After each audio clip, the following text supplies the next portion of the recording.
Vous m'avez, Madame la sénatrice, posé la question des saisines de l'IGPN. Je vais vous préciser qu'à l'heure qu'il est, il y a 180 enquêtes judiciaires au sein de l'IGPN, conduites au sein de l'IGPN. Il y a 4 enquêtes administratives pour 433 signalements sur la plateforme.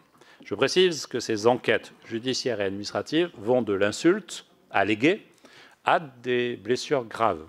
Elles sont placées sous l'autorité judiciaire. Je rajoute qu'il y a au sein de la DGGN et de l'IGGN, l'Inspection générale de la gendarmerie nationale, 38 signalements et plaintes qui sont en cours d'instruction. Ces enquêtes judiciaires, les 180 enquêtes judiciaires, pas les 4 enquêtes administratives, sont placées sous l'autorité d'un procureur. Ce sont des enquêtes qui sont menées de façon approfondie et qui mobilisent des techniques d'enquête criminelle. Il y a des milliers d'heures de vidéos à exploiter le plus souvent, des caméras, des smartphones de témoins, des questions ont été dans ce sens-là.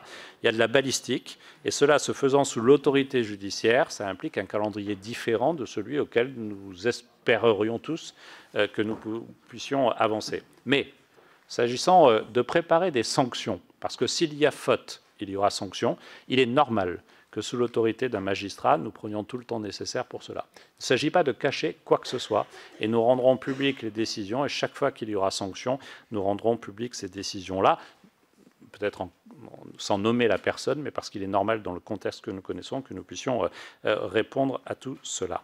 M. Gay, d'ailleurs, a évoqué les blessés. Vous m'avez fait le reproche de ne pas avoir un mot de compassion. Je peux vous faire le reproche de ne pas m'écouter, jamais. À commencer par ce matin, sur une matinale à France Inter, où j'ai dit ce que j'ai dû dire des cinquantaines de fois. J'ai dit systématiquement qu'un blessé, qu'il porte un gilet jaune ou un képi bleu, était un blessé de trop. J'ai même dit que c'était un échec, parce que chaque fois qu'on a un blessé dans un mouvement, dans une manifestation en particulier, et je fais la différence avec les casseurs, c'est un échec. Et donc évidemment, j'ai autant de mots de compassion que d'émotions personnelles sur chacun de ces blessés, et je ne voudrais pas que vous en doutiez, mais écoutez-moi, je ne vous invite pas à m'écouter forcément, mais écoutez-moi avant d'affirmer cela. Je vous promets que l'émotion, elle ne se distingue pas entre ceux qui sont blessés parce qu'ils étaient dans une manifestation ou ceux qui, dans leur fonction, sont blessés.